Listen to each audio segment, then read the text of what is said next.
Hi, I'm Sam from Outdoor Revolution, and this is a short video explaining how to change the bladder on one of our oxygen air tubes. So here we have a tube casing which has been unzipped from the outer sleeve of the tent. Inside this casing is the bladder itself.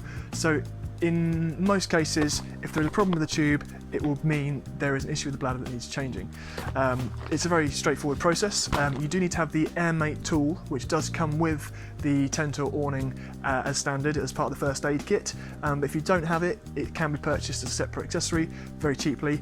So for instance, if you bought the tent secondhand and it doesn't have this tool, but you will need this to change the bladder.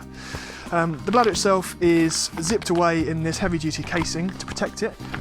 Very, very rarely should you need to change the casing itself. The casing is kind of a very robust material, so you shouldn't ever have any issues there. The bladder is zipped into the casing, and that zip is sealed by a cable tie. Just need to find the zip itself. Here we go. That cable tie is not present here, obviously for demonstration purposes, but it will be out of the box new, and that is to prevent you from opening, or the zip opening, when you inflate the tube.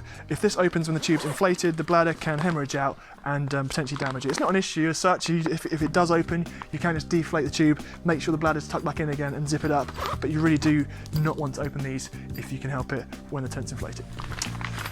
So, to detach the bladder from the casing, you need to remove these two valves. These are the parts that are holding the bladder in place. So you get the AirMate tool, fix it into position and simply twist it. It's probably going to be fairly tight initially because it needs to be. There we go.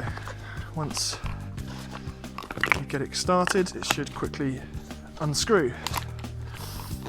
So keep going like that. It's made of two parts, and there's an internal part which can hold it from the back, and that of course stays inside. Move on to the second valve if it's present in your air tube, and again unscrew it. Nice and simply. So at that point you can unzip the tube from its casing. Ideally when you've got some space around you.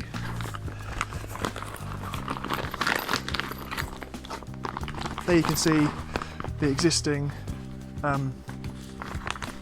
inner valves. Of course, when you get a new tube, there will be new valves that come with it, so there's no need to take these out. But if you do want to take these out and keep them as spares, of course it's not a bad idea. You just simply cut the bladder and get to them.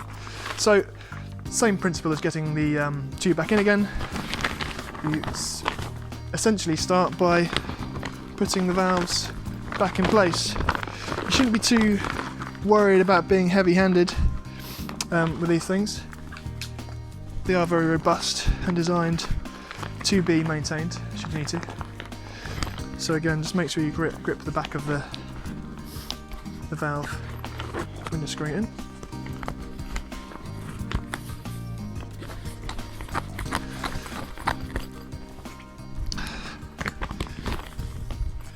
Using the AirMate tool to fasten it up. You really need to make sure these are tight as possible. Again, like I say, don't be afraid of being too heavy-handed with it. Once that's in place, do the second one if it's present.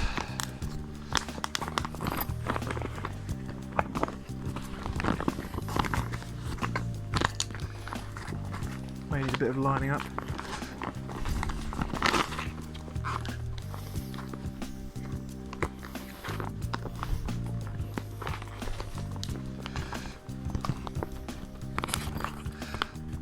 And it's as simple as that. Cut the screw, the tool, screw it up. Once it's in position, zip the bladder in place, and you can then reinsert the bladder into the casing. Thanks for watching.